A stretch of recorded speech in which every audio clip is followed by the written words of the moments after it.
Thank you very much, Kelly, for that.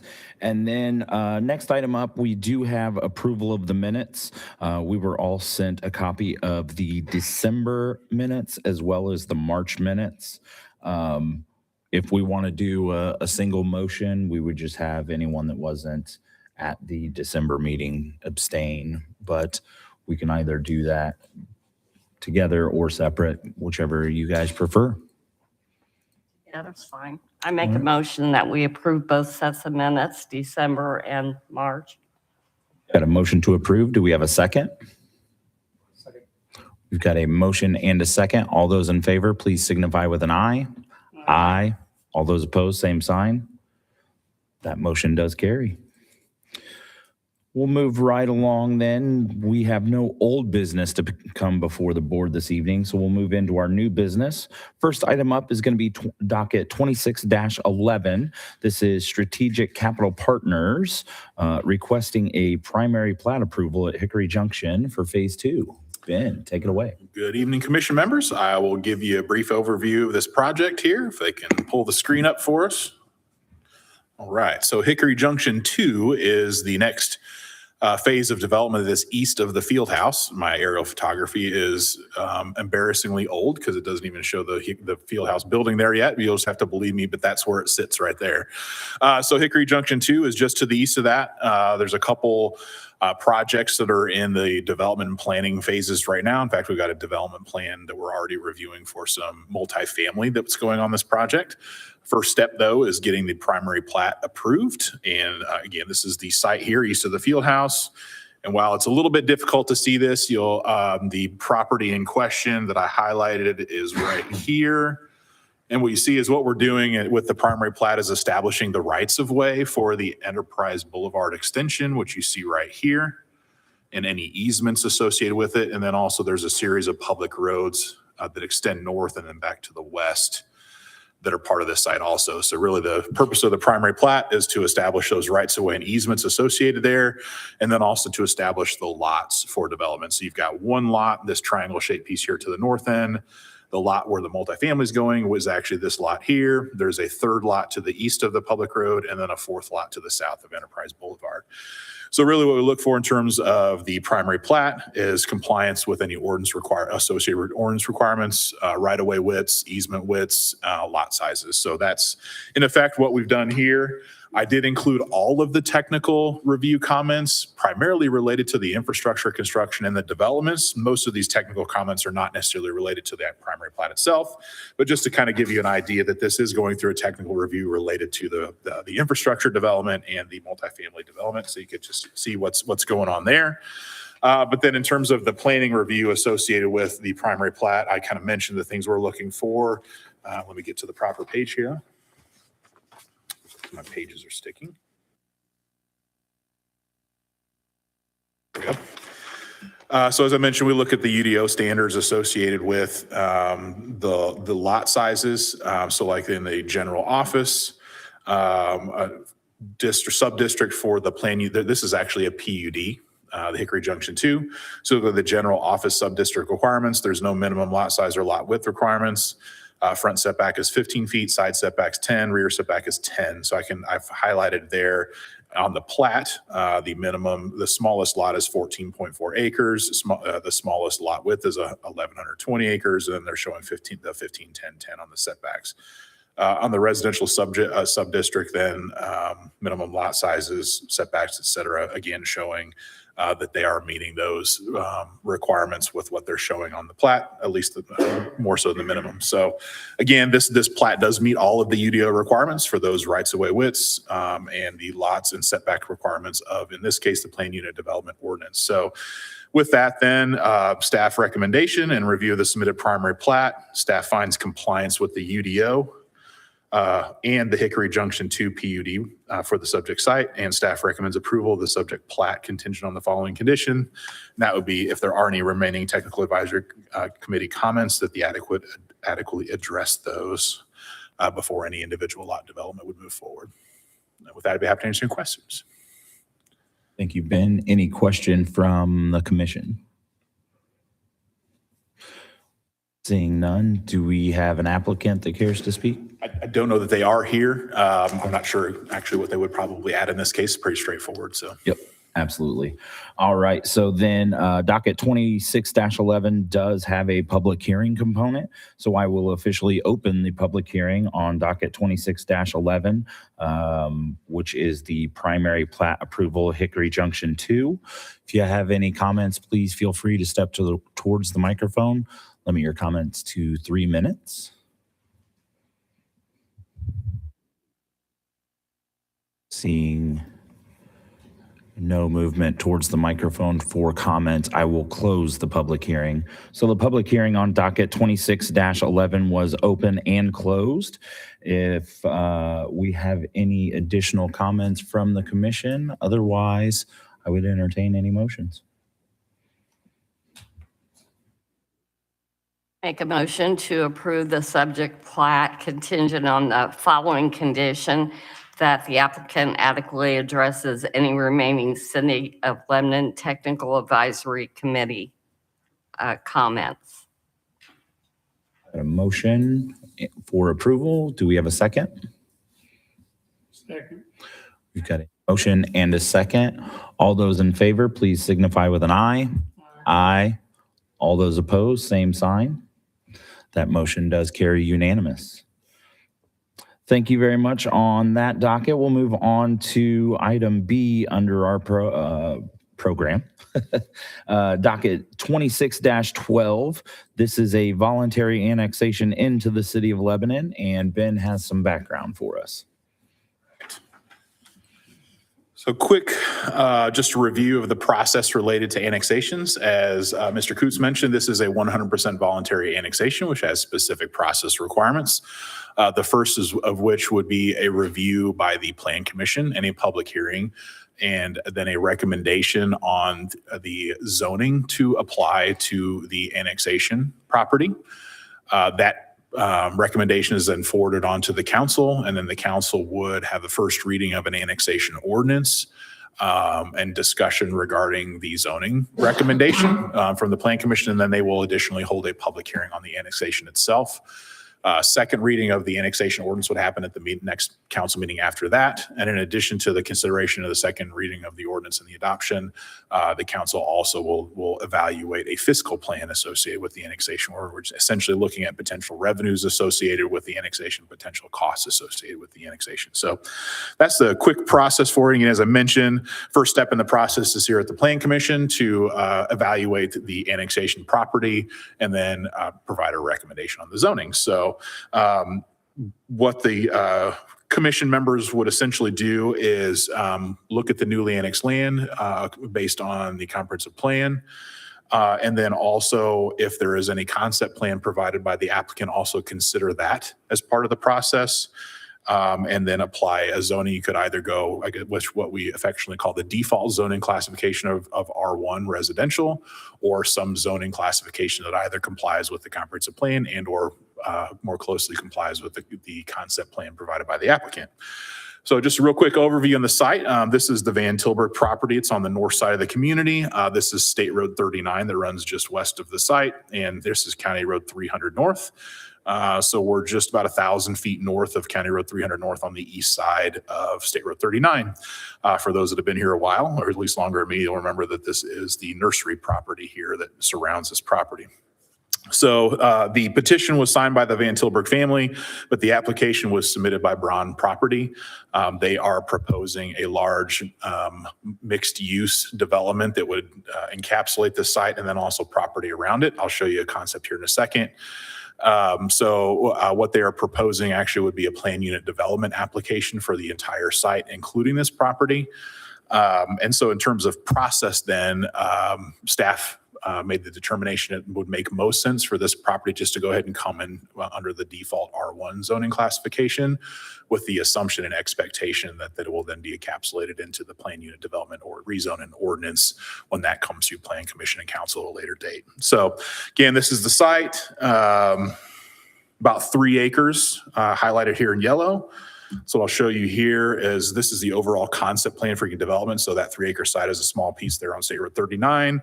and is primarily where the main entrance for the development would be on State Road 39. They do have some mixed use out there, a little bit of neighborhood commercial on the state road and some multifamily back behind it. A good portion of this property, though, is essentially where the primary entrance would be, the road into the development. So it is a key piece because it gives them appropriate space there to be able to provide that primary entrance to the development.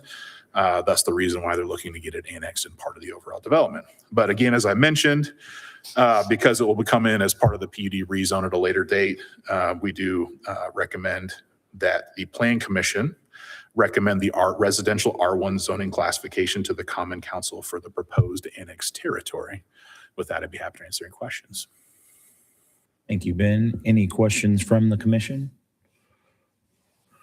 All right. So just a reminder again, the process for this board is simply to make a recommendation on the zoning classification. So this board does not take any action on the actual annexation, only the zoning recommendation to forward to Common Council. So with that, we will open the public hearing on docket 26-12, which is the annexation recommendation. If you have any comments, please feel free to step towards the microphone. Keep your comments to 3 minutes if possible.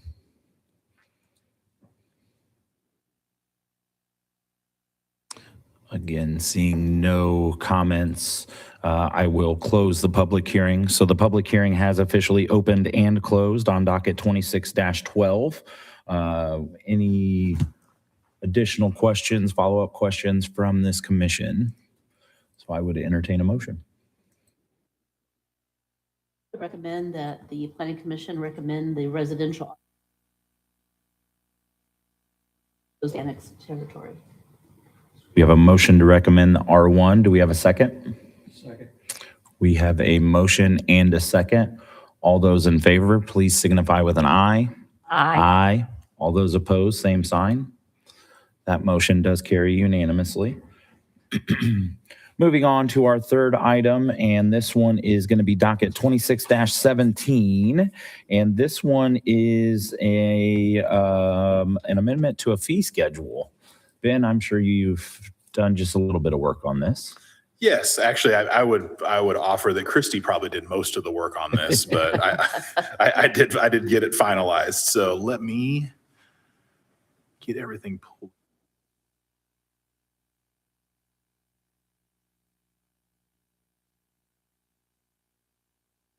So two reasons why we decided it was time to do this now. One, we haven't done a wholesale review of the permit fees for the planning and zoning department since 2019. We did do some amendments in 2021 to add the park and road impact fees to our fee ordinance, or to our fee schedule and fee ordinance, but we really haven't reviewed and based since 2019. So it was time to do it, and Christy and I have been talking around this for probably about 6 months, and just over the last few months started putting together some comparisons of our fees to other communities. And then another new development, House Bill 1001 also put some guidance / restrictions on permit fees of all planning and zoning departments in the state of Indiana. So we are required essentially to only charge a fee that is associated with a reasonably necessary cost and time to process and issue permits. So we basically have to evaluate our fees based on how much time it typically requires us to process permits, review permits, provide comments back to applicants, et cetera. And so what we actually did in this case is just do a review and on the time associated with essentially reviewing and issuing permits. And in some cases that meant that the fee increased a little bit. And actually in a few cases, we actually decreased the fee a little bit. So that's essentially what we did here, is really look at the actual time it takes for us to review and issue permits. And one thing to note on our permit fees, we actually include the typical cost of inspections in the permit fee. We don't charge a separate fee for inspections.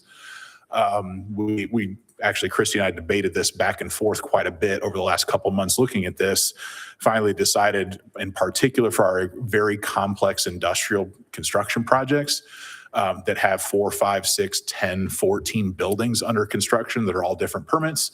We have a guy that goes out there and does 8 or 10 inspections while he's out there. And then we'd have to try to figure out the logistics of putting all those inspections into our system and charging them 10 different times each day for an inspection. So we felt it better just to go and keep our fees such that they would encapsulate the cost of doing inspections in the fee itself rather than charging those separately. But we did review and make a few changes. And then actually what we also did is just cleaned up our permit fee schedule a little bit so it was easier to read, just modernize it a little bit too. So what I'll do first here, if I'm going to pull the screen up, is just do a quick comparison of those that we change.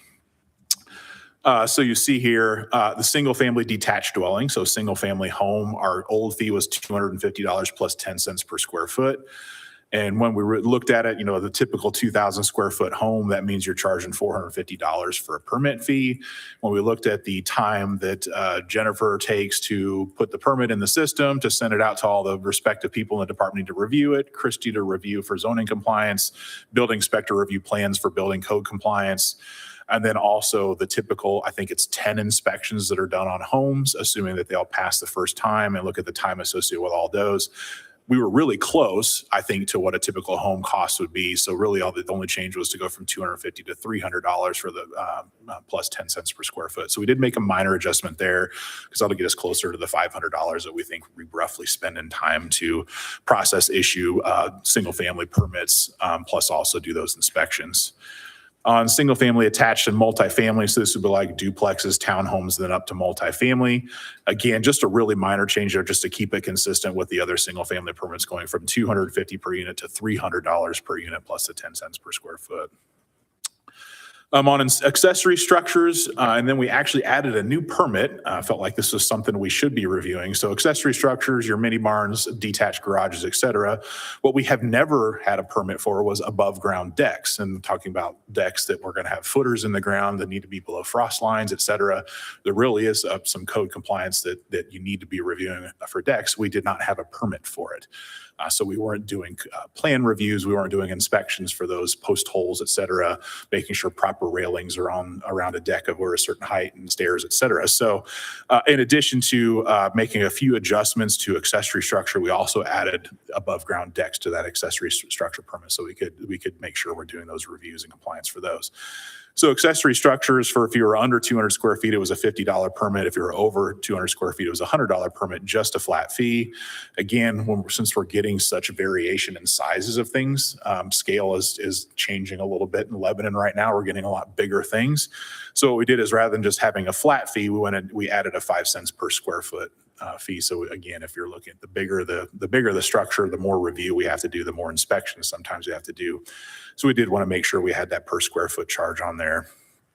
Same with in-ground pools. Again, those vary quite a bit depending on the size. So where it was flat $100 before, we wanted to add that 5 cents per square foot charge again there. Another thing, again, looking at the levels of reviews and inspections having to be done. So when all of our subcontractors for residential homes and multifamily have to get separate permits for electrical, HVAC, and plumbing. And so looking at that $25 fee, that's probably about 10 minutes of time to 10, maybe 30 minutes of time to review permits and get them issued, and then also do inspections. So that's not really covering our costs. So we looked at changing those from 25 to 100 for electrical, which is usually a little bit more complex, and then HVAC plumbing from 25 to 50. On the non-residential side, again, because of the scale of some of our projects. So grading land disturbance permits, we had a flat fee of $200 before. The last grading and land disturbance permit we issued was for about 800 acres, and it took a ton of review time to get that issued.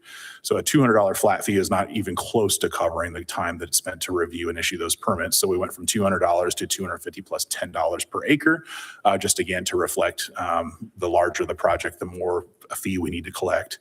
Similar with foundations. If it's a foundation for a small building, $200 may be appropriate, but if it's a 350,000 square foot building for a foundation, you're doing a lot more review. In a lot of cases, those foundations, you're doing multiple inspections too, because they're pouring foundations in phases. So again, wanted to make sure that we had a per square foot charge there. So we added that 3 cents per square foot charge, but then knowing that there is kind of a cap to how much time you spend, we did include a max fee of $2,500 associated with that.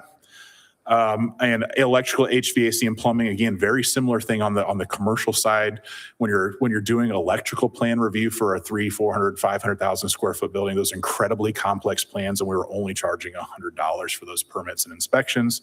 So we included a 2 cents per square foot charge, again, to make sure on those larger buildings we're covering our costs.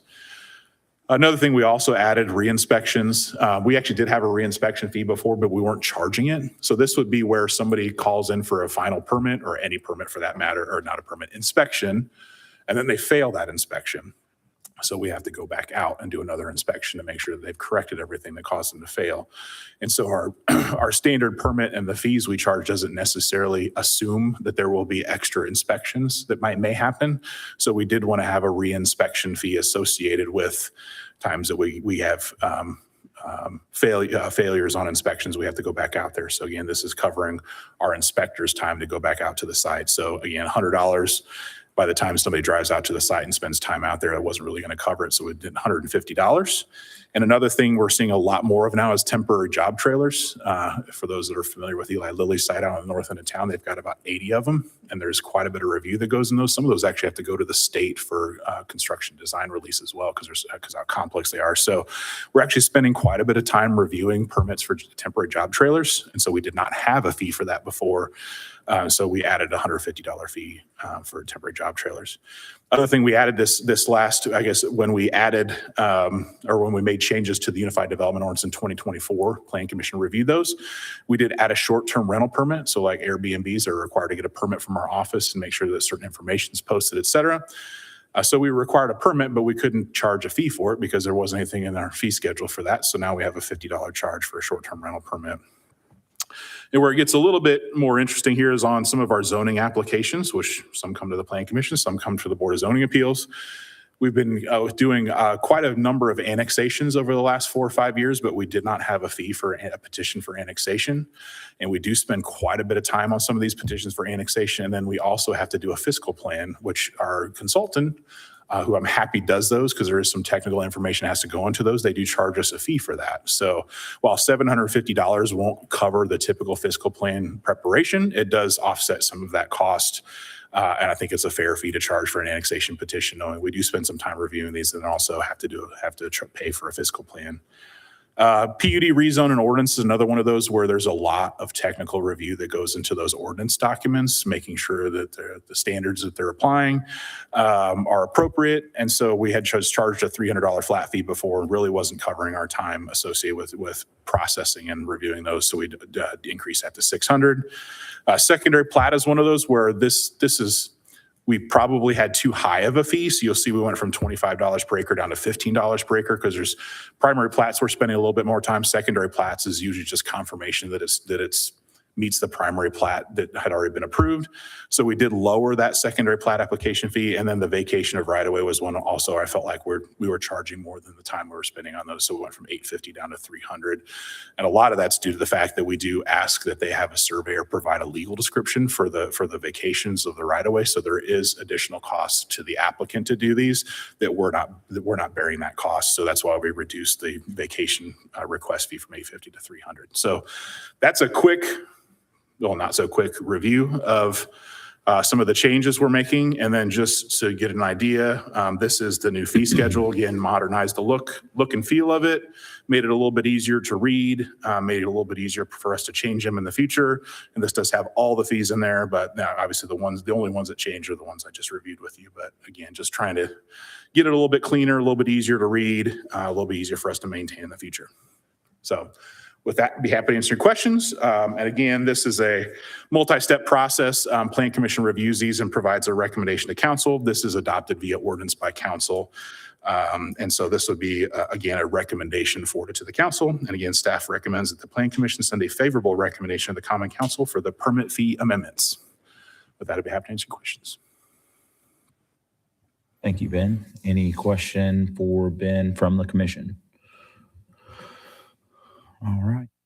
This item is another that, oh, did you have a question, Keith? Yeah, I have a question. Ben, now the cities, are we covered for what we spend on that, for what we pay our employees?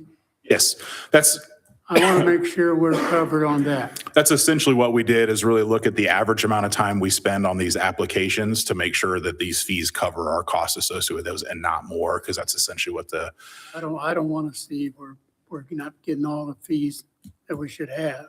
yeah, we made sure that we covered our costs and time that goes into these with these changes.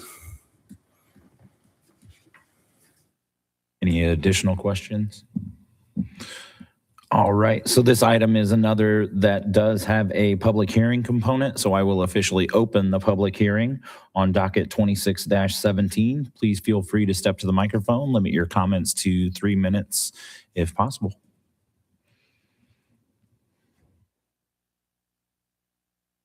I saw head movement, but no sudden movements towards the microphone. So I will go ahead and close the public hearing. So the public hearing on docket 26-17 was officially opened and closed, and I would entertain any motions unless there's further discussion required. I'd like to move that the planning commission send a favorable recommendation to the common council.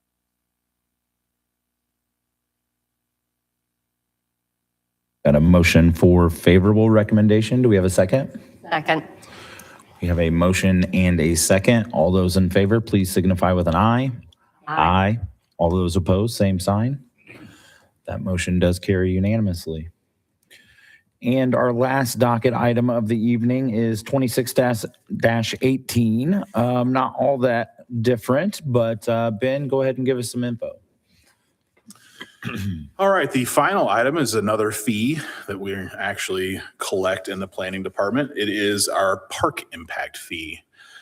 For those that have been on the planning commission a number of years, you may recall about 5 years ago, we established a park impact fee for the city of Lebanon. State statute for park impact fees requires it to be updated every 5 years. And so I'm shocked that it's been 5 years already, but we're 5 years in on our park impact fee, so it's time to update it. So we did hire Baker Tilly, who did our first zone improvement plan to provide an updated zone improvement plan. I will let Baker Tilly go through the process for actually preparing that plan and establishing those fees. But I will just take a quick second just to kind of give you an overview of the process again. So this, similar to some of the other things tonight, this is a multi-step process. So the Plan Commission will review the zone improvement plan, which I forwarded out to you guys a week ago. And that zone improvement, their improvement plan, there's a lot of numbers, but essentially what the process does is it looks at park facilities and amenities and essentially the ratio of those amenities to the population, so that we can then look at, as the city grows, and we have to add additional amenities and facilities to the city, we're making sure that the growth is paying for those new amenities and facilities. That's essentially what the park impact fee does, is it essentially puts the burden and the cost of adding park facilities on the growth. So when a person submits for a single family building permit, they're going to pay a fee associated with that building permit and that new housing unit to offset some of those costs. So over the last 5 years or so, we have been collecting fees. I think we got a little over $600,000 in that fund. We have used some of that money to purchase properties, which is one of the things you can do with park impact fees for park facilities. I think it's a house or two down around Abner Longley Park to kind of expand the boundaries of the park. And then we've also bought some properties that will become trails at some point in the future when we have funding for trails. So we did want to primarily just let the money collect so we can do a more impactful, larger project. Certainly like the West Side Park that's coming up. While we can't pay for the whole thing, we could pay for a component of these funds, because that is a brand new park facility.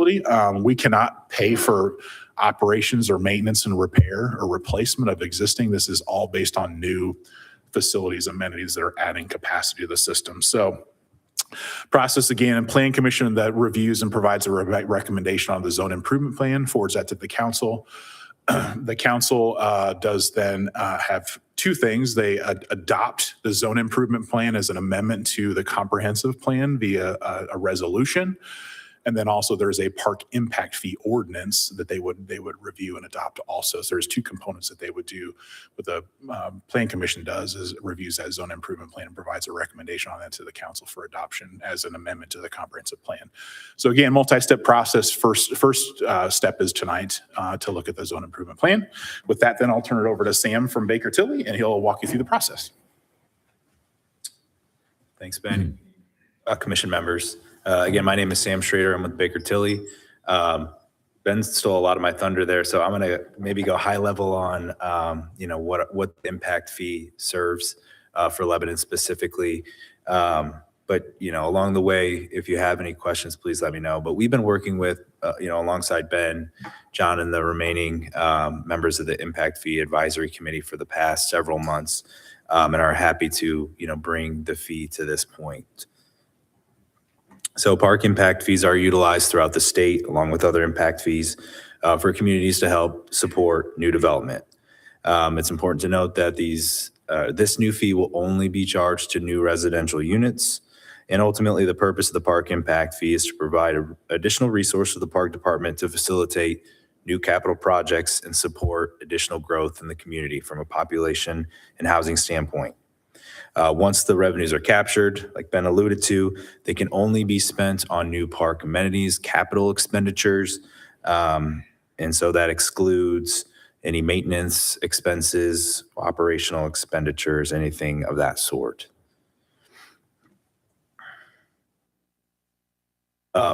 As I just mentioned, we've worked with the Park Impact Fee Advisory Committee, which is required by statute. We just wanted to acknowledge those members who have contributed towards this process already and brought us, to this point. Their expertise and deliberation on this has been critical and extremely appreciated. We've met virtually 4 times now. And again, coming from the Indiana statute, the committee is required to be made up of 5 to 10 members, 40% needing to come from the development, building, and real estate industry. So we're talking about folks who, deal with this kind of growth and development on a daily basis. In terms of calculating the fee specifically, there are several key drivers that go towards the park impact fee. The first and one of the most important is the estimated population growth in new housing units over the next 10 years. So I will pause for a second. I should have said this already, but the park impact fee looks at a 10-year planning horizon, although it's only good or eligible for a 5-year period of collection. So every 5 years, we'll potentially be back here to, reinstate and reevaluate the state of Lebanon and what's more appropriate in terms of impact fee amount. So we worked with the city and planning department to identify that population growth over the next 10 years. The second key driver would be level of service standards. So this came from, kind of identifying what those level of service targets were 5 years ago, putting our input on the table using Cornerstone PDS, which is the engineer that has assisted this process, and allowed all the impact fee committee members to deliberate as well to determine what sufficiently serves the citizens of Lebanon from a park inventory perspective. So this helps us identify deficiencies in the park system. Where can we deploy new dollars? Where will those go as these new revenues start to be generated? The third key driver would be the cost of funding these deficits. So again, this is something that is really in the wheelhouse of Cornerstone, the engineers. They worked alongside the Parks Department specifically to do 2 things. So if you kind of compared our zone improvement plan to the version from 5 years ago, you'll see some discrepancies in some of the costs per amenity. There's a couple reasons for that. One, if you just take a step back and understand the cost of living adjustment that has occurred in the past 5 years is significant. We've had some years with inflation above 8%. But the second step in that was kind of cleaning up and making sure the definitions aligned with the costs. There was a different engineer that was used in the process 5 years ago. So again, we kind of started from, kind of ground one to make sure, again, we were in total alignment this year as we update this to make sure we were looking at industry standards when it comes to those costs. And then the fourth key driver are just applicable impact fee credits. We'll talk about that kind of on the next slide as we talk about the summary of the calculation. This summary is also identified in page 6 of the zone improvement plan in a little bit more detail. But this is essentially the bones of the calculation. This is how we arrive at the impact fee amount. So we start at the top of the page here, or the slide, and we look at this $19.5 million number. This is essentially taking a snapshot in 10 years at the end of the plan horizon and saying, at that time, as population has grown over the past 10 years, what would it cost to fulfill any deficit for any of the park inventory or amenity items that are included in the zone improvement plan at that time? That number is $19.5 million. The majority of those costs are coming from trail mileage, I want to say ball fields and playgrounds, some of the just higher ticket price items. And I will also take the opportunity here just to say, during this process of updating the zone improvement plan, the committee identified several even larger ticket items, such as community centers, water parks.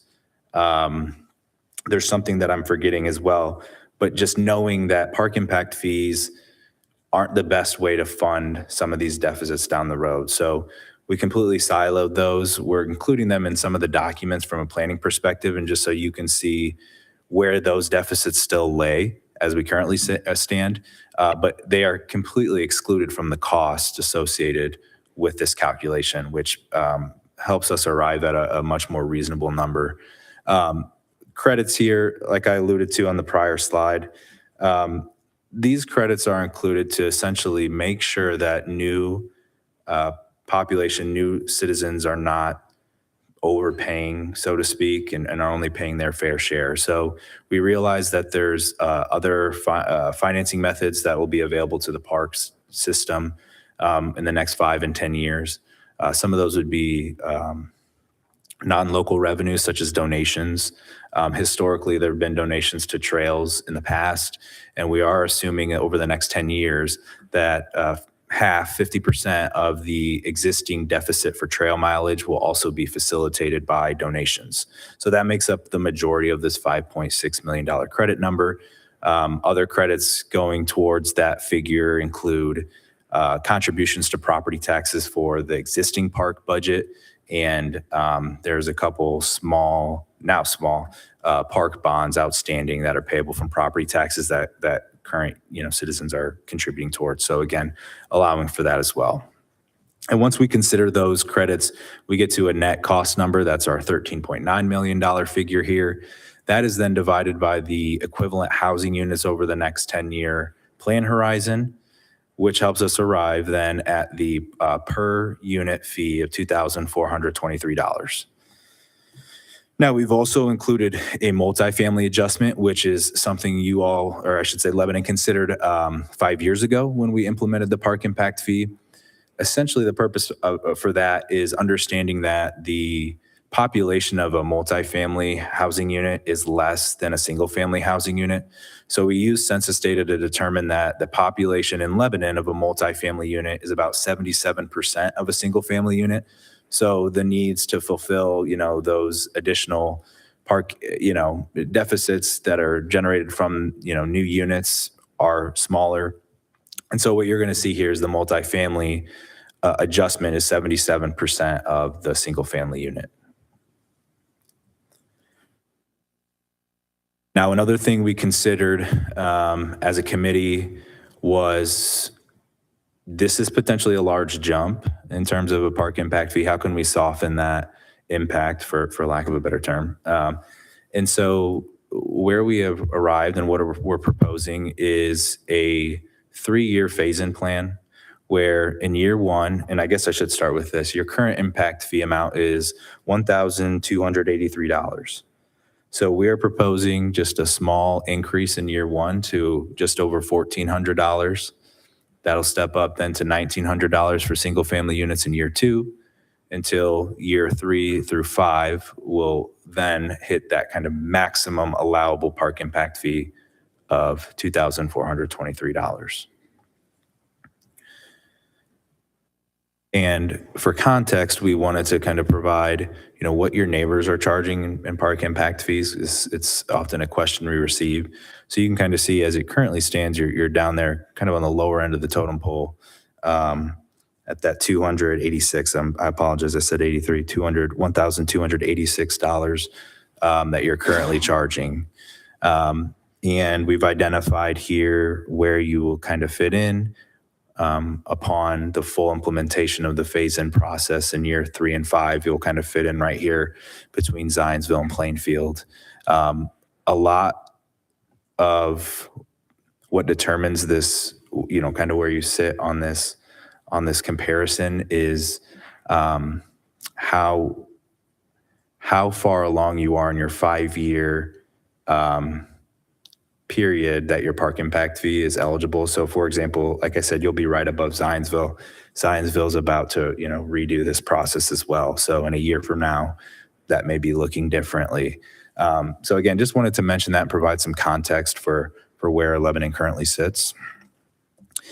And that's the last slide I had for you all. As Ben mentioned, what we were hoping for from the Plan Commission would be a favorable recommendation to the council to take the next steps. But if you have any questions, I'm happy to answer them. Any questions from the commission? I do have one, and this may be a Ben question, but as far as timing for this impact fee, when is that assessed on the new properties? Like what part of their process? Yeah. Ben, you want to answer that? Yeah, sure. So it is when permits are pulled. So like for a single family home, it would, when they submit the building permit for that single family home, a multifamily, it would be based on the number of units that are included with that building permit. So if it's like a 20 unit multifamily building, they'll pay 20 times the number associated with the multifamily fee. So it's when a building permit is submitted to our office. So in a traditional like subdivision, it would be for each essential Each lot comes in. right? As they Yeah. pull permit? Yes. Okay, Yep. thank you. Any other questions from the commission? Thank you guys very much for the information and the detail. Another item with a public hearing component. So docket 26-18, I will officially open the public hearing component. If you have any comments, please feel free to step to the microphone. Limit your comments to 3 minutes if possible.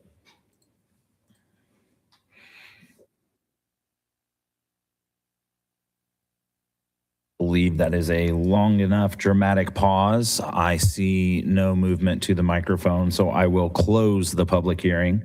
So the public hearing on docket 26-18 was officially opened and closed. If there is no additional comments from the commission, I would entertain any motions. I'll make a motion to forward the recreation impact fees zone improvement plan to the council with a favorable recommendation. Got a motion for a favorable recommendation. Do we have a second? Second. We've got a motion and a second. All those in favor, please signify with an aye. Aye. All those opposed, same sign. That motion does carry unanimously. And I believe that takes care of all the business before this commission this evening. So I would entertain the most exciting motion of the evening, which is that to adjourn. We've got a motion to adjourn and a second. All those in favor, please signify with an aye. Aye. All those opposed, same sign. Motion carries. We are adjourned. We will see you in May.